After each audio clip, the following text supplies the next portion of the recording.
Alors moi, pour le coup, je suis fan. Ah, moi, je peux plus. Ah, tu peux plus? Ah, non, non, non. Ah, la Hourglass de Balenciaga? Ah, non, j'ai jamais... Non. Mais j'adore! Sérieux?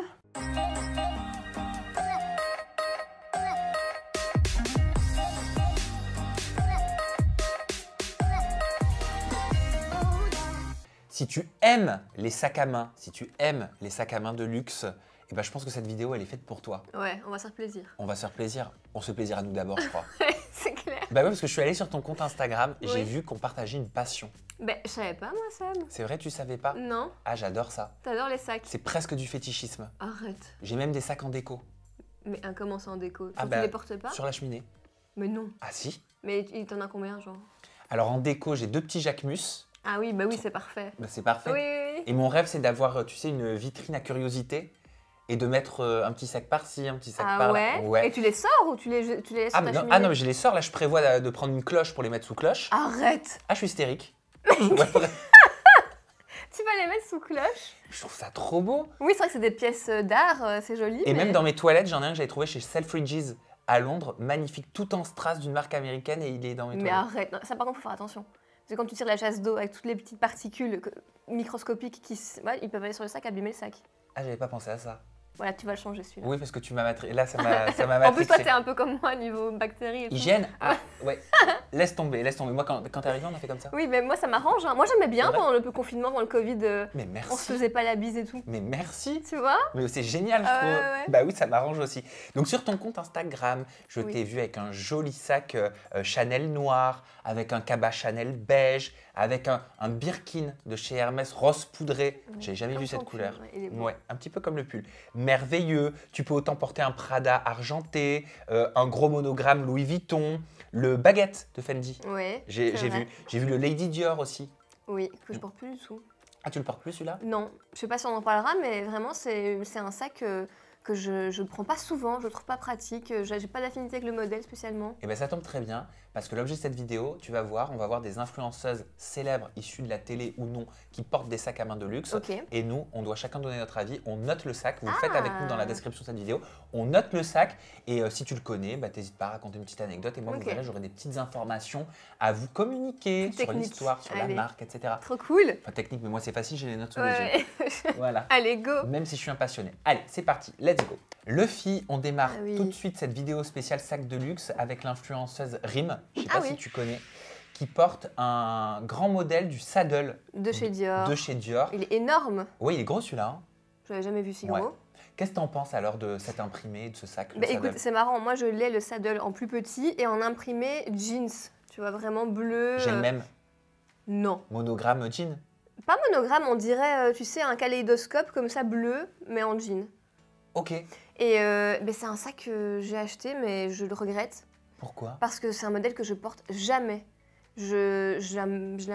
Je l'aime plus, j'arrive pas à le porter. C'est une couleur en plus que j'ai du mal à accorder, le motif du jeans. Et juste la forme du sac, j'accroche pas. Ah, c'est marrant, moi la forme justement haricot, mais qui est en fait une forme de sel. Le sel, ouais. Une forme de sel à cheval, c'est un sac, faut savoir, qui a été rendu célèbre dans les années 2000. Ouais, Voilà, ça date hein, par John Galliano, Ouais. qui avant les polémiques était grand designer de la maison Dior. Ensuite, il est un peu sorti, ouais, parti ils aux l'ont oubliettes. refait. Ouais, c'est une inspiration équestre. D'accord, Donc ça vient des ouais, selles à bien sûr, cheval, ouais. d'où le nom Saddle. saddle. Voilà, et c'est revenu dans les années 2018, ça, Oui. après avoir été porté par notamment Jennifer Lawrence Ah ou ouais. encore Kylie Jenner. Oui, c'est vrai, 2018-2019, mais beaucoup l'ont en noir, tout simple, tu sais, le cuir lisse. Oui. Et je le trouve plus beau que celui que moi j'ai acheté. Et mais ben moi je le trouve ultra pratique, j'ai la version homme qui est sanglée, Ah. qui est apportée uniquement en crossbody. Voilà pourquoi tu le trouves pratique. Il est très pratique. Ah oui. Ouais, je peux tout mettre à l'intérieur, je le trouve canon, il fait un effet, il est stylé comme jamais. Moi, je lui mettrais, pour moi, il touche presque la perfection, 9 sur 10. Sérieux? Ah, je te jure, j'adore le Celui-là saddle. ou le modèle en général? Le modèle en général.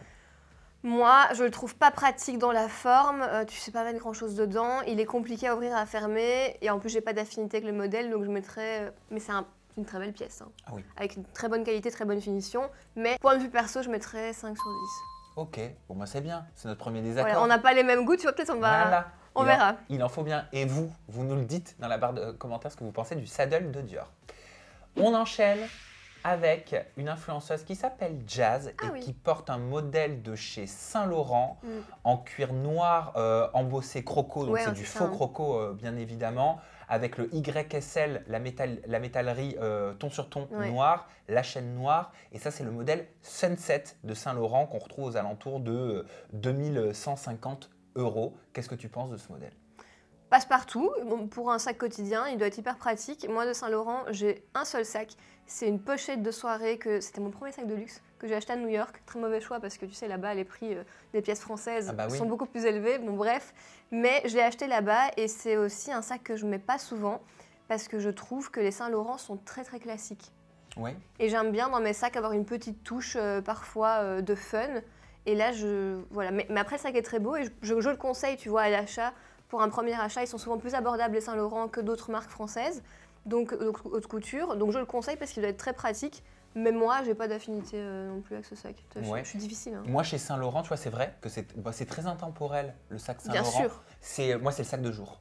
Ah oui. Alors, le sac de jour, ah mais j'en raffole. Oui, Tu sais, il est que les beau. soufflets sur Oui, le il côté. est très beau. Oh, je le trouve Il est très beau. magnifique et d'un chic. D'ailleurs, inspiré un peu, il fait penser au Hermès. Un peu le Birkin. Hein. Ouais, au Birkin. Parfois, quand je vois une photo, le sac de jour, je me dis attends. Et puis je regarde bien, Ouais. je dis non, c'est. Tu sais pourquoi? Non. C'est le créateur du Birkin qui a designé le sac de jour de C'est Saint-Laurent. pas vrai. Je te jure, j'ai appris ça. Ça peut être une bonne alternative. Hein, parce que du coup, il est hyper pratique, on peut mettre beaucoup de trucs dedans. À porter 2 jours, franchement. Exactement. Alors, le Sunset, tu lui donnes quelle note? Allez, pour le côté pratique et facile à porter tous les jours et intemporel de Saint-Laurent, parce qu'il faut le dire, c'est une marque qui se démode pas. Allez, 7 sur 10. Moi, je mettrais un bon 8. Mais t'es... Un 8. Un 8. T'exagères. Hein. C'est Avec vrai que l'accent tu trouves? belge, un 8. Ouais, non, je le trouve assez design, esthétique. Mais tu donnes vois. des points facilement. C'est parce que je les aime pour l'instant. Tu l'as celui-là? Non, je l'ai pas. Ah bon. Non, je l'ai pas celui-ci. Et pour la petite histoire, Yves Saint-Laurent avait été à l'âge de 18 ans l'assistant de Christian Dior, dont on Ah a vu bon. le sac juste avant. Voilà. Il lui a succédé au design de la maison Dior à 21 ans et c'est à 30 ans qu'il a été le premier couturier à ouvrir sa première boutique de prêt-à-porter. C'est pas vrai. Rive gauche, C'est si ouf. je ne me trompe pas. D'accord. On poursuit avec l'iconique Keepall De chez lui. de Louis Vuitton. Donc là, on est dans une bagagerie. Voilà. Plus type si tu pars pour un 48 Ouais. heures, un 24 heures. Qu'est-ce que t'en penses? Moi, la bagagerie Louis Vuitton, je la trouve très belle, d'une très bonne qualité. J'aime beaucoup les finitions aussi en beige comme ça qui vont se patiner, tu sais, avec le Oui. temps. Et bizarrement, la bagagerie, je la préfère en couleur homme. Donc, tu sais, enfin, homme. Ah, en graphite dans les tons noirs? En anthracite, ouais. Ouais, c'est très beau. Je l'adore comme ça. J'allais dire, on peut mettre beaucoup de trucs dedans, mais le mien, pas trop quand même. Ah bon? Ouais, le taille 50, il est vite rempli. Oui, Et c'est on vrai. m'a dit que le 55 passait pas en cabine, du coup j'ai pris 50. Mais en fait, je pense que le 55 passe bel et bien en cabine, il est un peu plus grand. Et pratique, très beau sac. Maintenant, vu et revu. Hein. Oui, c'est vrai. On l'a vu de partout. Partout. Dans les années 2000, c'était Ouais, Paris Hilton ouais. qui le portait dans toutes les couleurs. Ouais. Tu sais, il faisait même des couleurs multicolores Mais qui étaient magnifiques. Par contre, là, il y en a un qui était sorti il y a quelques années qui était très beau, édition limitée transparent. Oui, Tu sais, avec des reflets violets. oui, créé par Virgil Abloh. Ouais, trop beau. Oui, d'ailleurs, il se revend, je crois, des 40 000 Oui, euros, oui, 45 c'est 000 euros. déconné. C'est hallucinant. Oui, oui. Alors que là, sur un modèle classique, on est aux alentours de 1900 euros. Et pour la petite histoire, c'est Georges Vuitton, donc le petit-fils de Louis Vuitton, qui a créé le monogramme LV, qui D'accord. à la base était mis à l'intérieur des sacs. Mais comme ils étaient beaucoup copiés, il a décidé de mettre l'intérieur à l'extérieur. Ouais, bon, ça n'aura pas arrangé le problème. Hein. Non, ça n'a pas du tout arrangé le problème. Et c'est surtout qu'à l'époque, la bagagerie, c'était, tu sais, c'était des grosses malles Ouais, ouais. avec les capuchons, enfin le haut qui était arrondi comme ça, donc très Ouais. difficile à empiler les unes sur les autres. Ok. Et c'était extrêmement novateur d'inventer un premier bagage dans les années 30, je crois, que tu peux emporter partout. D'ailleurs, Keepall, ça signifie garder tout. Ouais. Non, hyper pratique et en sac de voyage, moi je peux le recommander parce qu'encore une fois il est facile à manipuler, on peut le mettre en cabine, on peut l'emporter en week-end en voiture. Et ta note, c'est quoi? Franchement, alors pour le modèle anthracite, 9 sur 10. 9 sur 10. Ben là, moi, je vais être un petit peu plus sévère. Celui-là, je ne l'ai pas. Je lui mettrai, allez, 5 sur 10 la Ah moyenne. Ouais, parce que c'est pas mon style, ce genre de gros sac. Ah ouais, t'en utilises pas? Non, j'utilise pas du tout. Ok. Jamais utilisé. Et pour le week-end, je préfère vraiment une petite valise. Oui, je Voilà. comprends. Mais en complément, ça peut être pratique si tu le poses sur ta valise et tu vois. C'est vrai. On poursuit avec... Ah, bah alors celui-là, Ouais. il est culte. Ouais, quand même. Hein. C'est le fameux Himalaya. Himalaya. Donc, c'est un modèle Birkin, hein, Birkin. C'est un Birkin Himalaya, je pense que c'est un 30. Et en de chez Hermès. retourné, donc ça veut dire que le cuir n'est pas rigide, il est souple. de chez Hermès, magnifique Alors, sac, très rare. celui-là, il avait été rendu célèbre, entre guillemets, par Nabila. En France, avec la polémique. Ouais, il y avait une polémique parce qu'il y avait quoi? Il y avait des strass, c'était du Non, croco, c'est c'est que ça? c'est du crocodile, donc forcément, je pense qu'il y avait PETA qui avait réagi à ça, Exact. Exact. si je me souviens bien. Et c'est un sac qui avait quand même été vendu à peu près 380 000 € chez Christie's. Oui, mais salle alors des ventes. après, je pense que eux l'ont sûrement acheté en magasin. Chez Hermès, il coûte pas ce prix-là. Hein. Non. Donc, non, pas du tout. Parce qu'on voit beaucoup d'articles, hein, l'Himalaya, le sac à 500 000 €, l'Himalaya, le sac à 300 000 €. Non, en magasin, il ne doit pas coûter du tout ce prix-là. C'est bien sûr les prix des revendeurs qui font monter les enchères. Est-ce que tu connais l'histoire du Birkin? Oui, bien sûr, de Jane Birkin. Bah oui, L'inspiration alors, vas-y, on t'écoute. Elle voulait un sac pour pouvoir mettre les trucs de bébé qu'elle avait. Et donc, ils lui ont créé ce sac pour pouvoir ranger tous ses besoins, pampers, enfin linge, voilà. Elle parlait avec le PDG d'Hermès de l'époque, ils étaient dans l'avion. Ouais. Et ce sac s'est créé dans l'avion. D'accord. Et ironie de l'histoire, Jane Birkin aujourd'hui se positionne contre ce sac. Oui, j'ai vu. À cause justement des peaux, des cuirs exotiques, etc. qui sont utilisés alors qu'elle est pour le bien-être animal. Je me suis longtemps demandé si elle avait des parts, le fait d'avoir donné son nom comme ça. Eh bien, elle a dit que non. Elle ne touche rien sur la vente des sacs Birkin. Je pense que sinon, elle serait multimilliardaire. Bah, c'est clair. Ou millionnaire, je ne sais pas. J'ai peut-être pas la notion. Ouais, non, en tout cas, dommage à elle, elle aurait dû le mettre sur le contrat. Peut-être, hein, je pense bien. À l'époque. Quelle note tu donnes au Birkin d'Hermès? Bah alors, visuellement, il est incroyable, ce dégradé comme ça de taupe et de beige, c'est incroyable, mais juste pour le côté croco, j'ai envie de baisser un peu la note. Bon, je vais juste juger le côté visuel, je lui mettrais pareil un 10 sur 10, mais pour le côté croco, je pense que je le descends au ras des pâquerettes. Au ras des pâquerettes. Et toi? Moi, je vais te suivre pour le côté design. Le Birkin, je le trouve extraordinaire et c'est pas pour rien que c'est un hit bag. Je lui mets 10. Par contre, le côté croco, je mets 0. Et juste à titre informatif, en seconde main, parce qu'on ne le trouve pas en boutique. C'est très compliqué, tu peux l'avoir après de longues années d'expérience avec ton conseiller. C'est pire qu'une adoption. Hein. Ah mais non, mais le système chez Hermès, il est incroyable, tu sais. En France, en tout cas à Paris, tu dois faire une demande de rendez-vous sur le site. Dans les autres pays, il faut que tu aies une bonne relation avec ton conseiller, que tu achètes aussi un peu chez Hermès autre chose que des sacs, parce que ce qu'ils veulent éviter, c'est les gens qui achètent des Birkin ou des Kelly pour les revendre. Pour les revendre. Mais on les trouve justement à la revente beaucoup sur les sites de seconde main, en fonction de la qualité et de l'état du sac, entre 8 000 et 14 000 € pour un modèle classique. Ce qui est parfois le double du prix magasin. C'est vrai? Mais le prix magasin, c'est selon les différentes tailles, 6 à 8 000 € si on ne part pas dans des cuirs exotiques. Ah bah ça, je savais pas, tu vois. Ouais. Ah bah oui, donc c'est beaucoup plus cher en seconde main, mais parce Tout que tu peux l'avoir tout de suite. Tu peux l'avoir tout de suite, et puis il y a des gens qui peut-être n'auront jamais de rendez-vous chez Hermès, tu vois. C'est Quand vrai. tu fais des essais en ligne, tu es souvent refusé. Quelle histoire, mon Dieu, les Birkin d'Hermès. On poursuit avec le Prada réédition nylon des années 2000 qui a été remis grave à la mode. On le voit partout, hein, dans tous les grands magasins, dans toutes les boutiques, en pop-up, en corner, de partout. Là, c'est Giuseppa qui le porte avec un style d'ailleurs assez urbain. Ça lui va très bien, je trouve. Je sais pas ce que tu en penses. Avec le sac, oui. Qu'est-ce que tu penses de sa ligne de sac Prada réédition des années 2000 tout en strass? Je les adore. Alors, tu sais, généralement, dans les sacs comme ça, qu'on voit beaucoup, parce que les Prada, on les voit énormément, la réédition, il y a beaucoup de gens qui les portent. Généralement, je me lasse vite. Mais les Prada, surtout quand ils sortent les rééditions fin d'année avec les strass, tu sais, les modèles avec les strass dorés, strass argentés, je les trouve magnifiques. Bleu aussi. Ouais, oui, le bleu. Et vraiment, en plus, ils sont hyper pratiques. Moi, je l'ai aussi en crossbody, mais vraiment en nylon. Je l'ai en beige et en noir. Et les deux, je les saigne parce qu'ils sont pratiques, ils ne salissent pas vu que c'est du nylon, tu ne peux pas les tâcher. Je les adore. Ça a été un des premiers Prada à utiliser le nylon dans la bagagerie de luxe, en tout cas dans les sacs de luxe. Et c'est en 1979 qu'ils ont utilisé le nylon pour leurs sacs. C'était les premiers à faire ça. Ils se sont inspirés des militaires. D'accord. Bah oui. Parce qu'à la base, tu sais, c'était beaucoup les cuirs. Ouais. Et c'est eux qui ont implanté le nylon. D'ailleurs, ils ont été beaucoup copiés. Et au niveau du logo Prada, on a une petite couronne parce qu'ils ont été fournisseurs de la famille royale. Ah bon? Eh oui. D'Angleterre? D'Italie. Ah. Et ce qui est fou, c'est le prix du sac. Parce qu'à l'époque, quand il était sorti dans les années 2000, il était à, je crois, moins de 800 €. Ouais, il devait rien coûter. Aujourd'hui, il est à un peu plus de 2000 €. Ouais, c'est dingue. Et les éditions Astras grimpent dans les prix. Mais vraiment, juste le basique. Moi, c'est un sac que je conseille, tu sais, juste en crossbody, s'il vous faut un sac facile, que vous n'avez pas peur de tacher, d'abîmer et qui vraiment va durer en classique aussi, parce que beige, noir, c'est des tons intemporels. Les Prada, ils sont vraiment top. Après, parce qu'on l'a quand même beaucoup vu, allez, je lui mettrai la note de 6. Allez, 7. Ah ouais? 7, oui. Parce qu'on le voit trop. On le voit beaucoup, mais moi, j'aime bien. Je le trouve pratique, je le trouve sporty en même temps, sporty chic, je mettrais 8. Ok. On enchaîne avec un sac. Alors pour le coup, je ne comprends pas cette tendance. On va voir. Tu vas me dire. Ah non, pardon, c'est pas celui-là. Ah. C'est celui d'après. Bah, vous comprendrez après pourquoi je comprends pas. Là, c'est Nabila qui porte un Jacquemus, Oui, un Jacquemus. un Chiquito. Chiquito. Mais c'est pas le tout petit celui-là, c'est Non. le moyen modèle. Qu'est-ce que tu penses du Chiquito? Ben, moi, j'arrive pas. J'ai acheté un Jacquemus il y a quelques années, encore plus petit, le micro, je pense, en plus avec des franges, bon bref, je le porte jamais.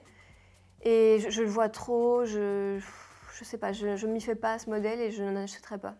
Ouais, c'est quoi? C'est la forme? C'est le fait Mais qu'il soit trop porté, trop Déjà, vu? déjà, un sac dans lequel mon téléphone ne rentre pas, j'ai du mal à l'acheter. J'avoue. Donc c'est le premier truc que je regarde. Et oui, trop vu, trop porté. Et je trouve que c'était vraiment sa période, il y a genre 2 ans, 2 ans et demi. Mais qu'à l'heure actuelle, je trouve un peu passé de mode. Et bah, Simon porte Jacquemus, qui est le designer, qui a d'ailleurs appelé sa marque Jacquemus en Ouais. référence à sa maman qui était décédée quand il avait 19 ans. Il s'est exprimé sur le Chiquito. Il a dit « J'ai eu le flair, je savais qu'il deviendrait un best-seller ». Le Chiquito, il est sorti en 2017. Le plus petit format, il fait 12 cm seulement. Donc comme tu le C'est dis, celui-là, ouais. même un téléphone Non. ne rentre pas dedans. Enfin, surtout un téléphone ne rentre pas dedans. Et le but de ce sac, en fait, n'est pas d'être pratique, mais d'être un véritable bijou de corps, d'être un accessoire Comme de tu mode. le disais, tu le mets sur ta cheminée. Voilà, et de ne pas avoir de fonction en fait Ouais. à proprement parler pour mettre son téléphone ou autre chose. C'est pas un fourre-tout quoi. Non, c'est ça. Tu l'aimes bien? En déco, ouais. En déco, mais t'es marrant. Non, mais attends, on n'aime pas un sac parce qu'on le met en déco, c'est une blague ou quoi? Tu l'aimes bien, tu le porterais? Non, je le porterai pas. Ah bah, Mais mais pourquoi tu l'as acheté? parce qu'il est trop beau sur la cheminée. Tu l'as acheté en sachant que t'allais le mettre en déco. Mais bien sûr. Ah, c'est ça quand on est fétichiste. Hein. Donc, je te demande la note ou pas? Vas-y, moi je mettrais 4 sur 10, j'en peux plus de le voir. Ok, 4. Moi, pour la déco, Ouais. Non, ça n'a pas de sens, attends. je lui mets 8. Ok, Ah, je vous assure, ça fait un effet waouh. ok. Vraiment. On poursuit avec... Ah, mais c'est celui-là que je comprends pas. Voilà, alors ça, je le comprends pas, c'est le diesel. Ça revient grave à la mode. C'est tendance. Ok. Pourquoi? Eh ben, je ne sais pas. Diesel, à la base, c'est une marque de jeans. On est d'accord? Oui. Ok. Eh ben, dis-toi que là, ces sacs-là, ils sont devenus, genre, grave recherchés. À la base, un sac diesel, fallait compter 200-300 Oui, euros. oui, c'est ça. Aujourd'hui, ça avoisine les 600. Arrête. Et ouais, il y a même une influenceuse comme Maëva Guénam qui le porte. Sponsorisé ou pas? Sponsorisé, je ne pense pas. Elle l'a pas reçu de la marque. Je ne pense pas. D'accord. Toi, tu reçois des sacs de marque? Non. Par contre, j'ai vu que Prada faisait des campagnes maintenant avec des influenceuses. Tu vas les Dior en appeler, a donc. fait... Non, pas du tout.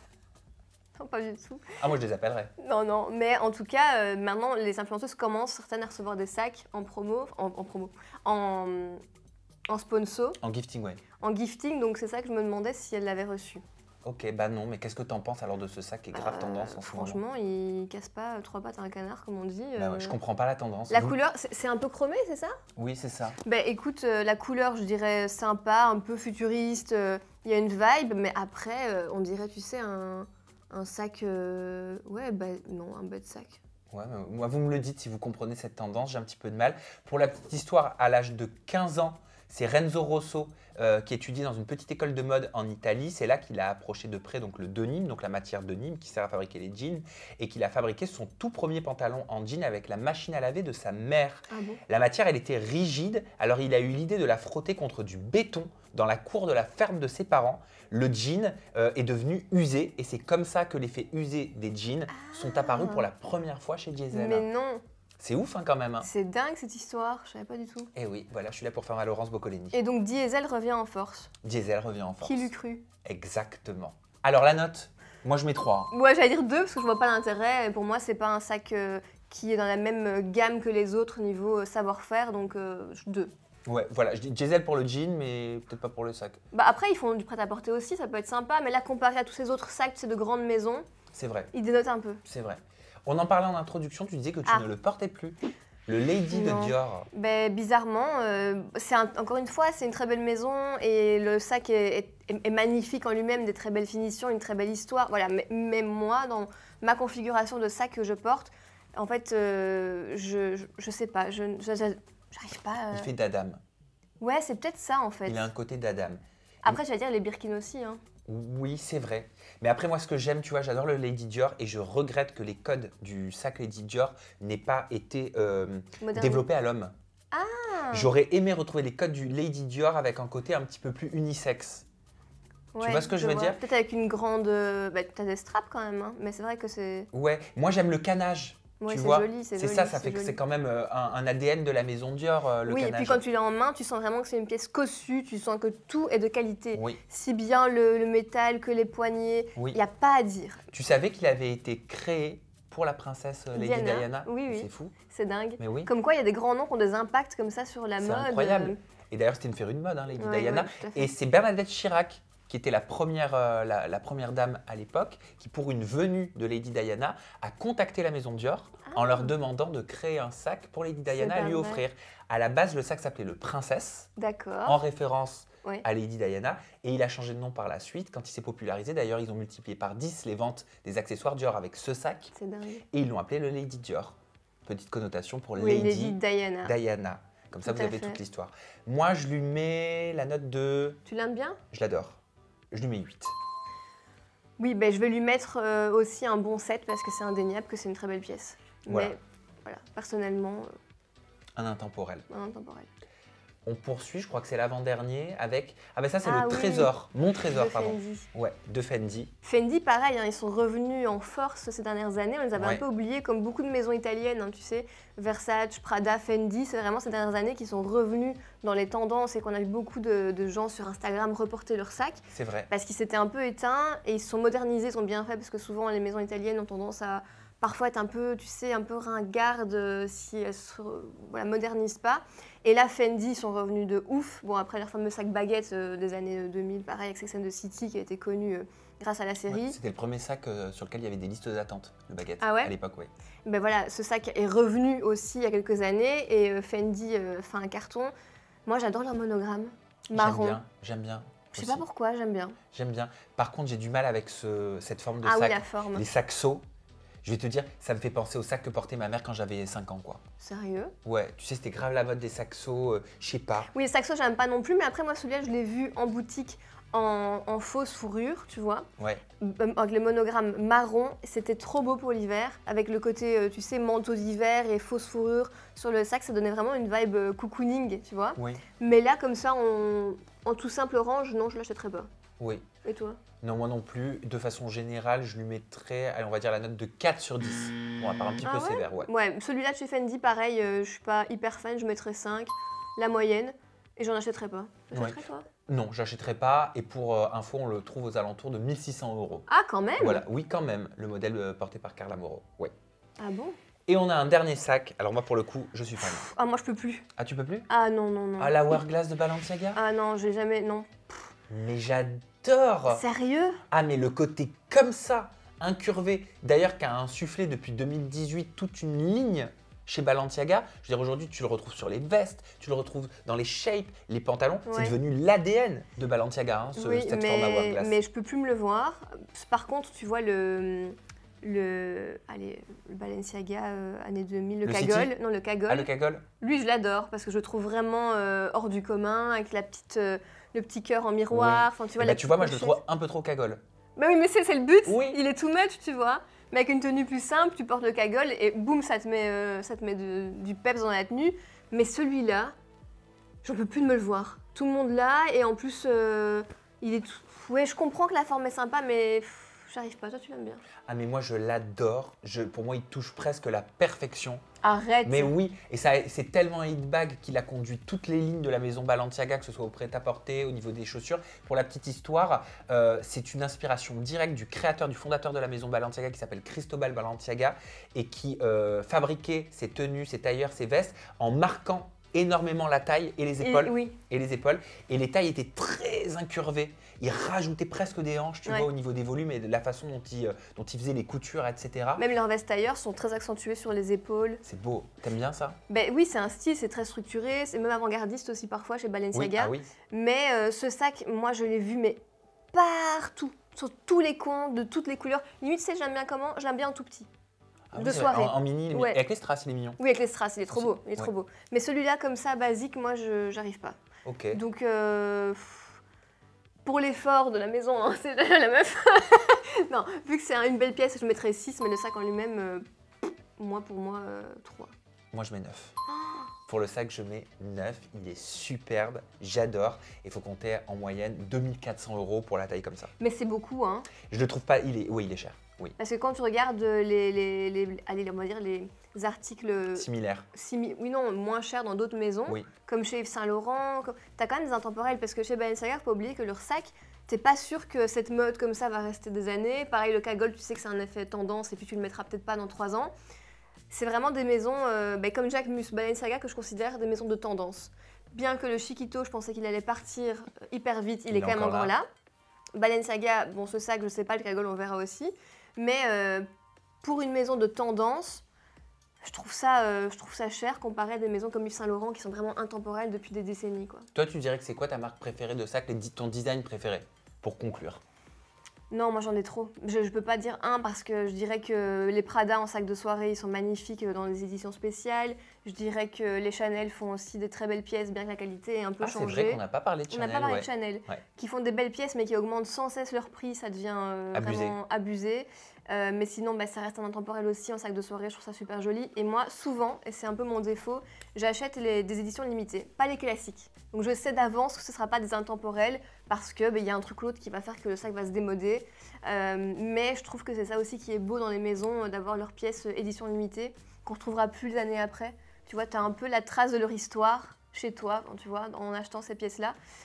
Mais après, en fait, je dirais, si on peut donner aussi un conseil, si vous voulez acheter votre premier sac de luxe, de vous diriger vers une maison intemporelle, française ou italienne, c'est vous qui voyez. Mais les maisons françaises ont des lignes plus intemporelles que les maisons italiennes. Donc je pense Chanel, Dior et Yves Saint Laurent. Et Yves Saint Laurent avec des prix plus abordables que d'autres maisons. Oui, et moi je conseillerais aussi une couleur sombre. Et une couleur passe-partout. Voilà. On se permet les originalités quand on en a déjà un petit peu. Oui, parce qu'on peut se lasser ou ça peut être passé de mode et vous n'aurez plus envie de le porter après. Donc il faut miser sur des basiques en premier. Et beige ou noir, ça passe toujours partout. Merci Luffy d'avoir partagé cette Merci, vidéo spéciale Sam. sac de luxe avec moi. Avec plaisir. J'ai kiffé, voilà, on vous a partagé un petit peu de notre passion. Et puis si ça a pu vous aider dans vos choix, dans vos réflexions par rapport à une première acquisition, il faut savoir qu'un sac, c'est un petit peu comme un investissement immobilier. Hein. Ça dépend les marques, mais c'est vrai si on choisit bien. Si on choisit bien, notamment les Chanel, parce que là ils ont pris hyper beau, enfin ils ont pris la valeur de ouf ces dernières années. Pareil les sacs Hermès. Mais c'est vrai qu'en acheter un, ça permet d'avoir un investissement. Mais bon, après, les gens qui vous disent oui, j'achète des sacs pour que ce soit des investissements, moi, j'y crois pas. C'est pas un appart non plus. Oui, parce que tu as envie d'avoir un beau sac et en même temps, c'est un investissement, ça rassure, c'est clair. Oui. Mais tu sais, un sac, une fois que tu l'as utilisé 2 ans, il vaut plus la même chose que si tu l'avais mis dans une armoire et que tu l'avais gardé comme ça, le temps qu'il prenne de la valeur. Sauf s'il se fait plus du tout. Et que c'est hyper rare, là, il y aura de la demande. Mais sinon, achetez votre sac et profitez-en parce que, comme m'a dit une fois une conseillère, quand j'ai acheté mon premier sac, je lui ai dit oui, mais il va se griffer et tout. Elle m'a dit écoutez, vous achetez un sac de luxe, certes, mais vous devez vivre avec votre sac, il va vivre aussi avec vous et il faut l'utiliser parce que vous devez en profiter, sinon ça ne sera pas du tout un investissement rentable de le laisser à la maison pour les occasions. J'adore ta conclusion. On termine là-dessus. Merci de nous avoir suivis. On vous embrasse très fort. Prenez soin de vous. À bientôt. Bye bye et de vos sacs. Thank you.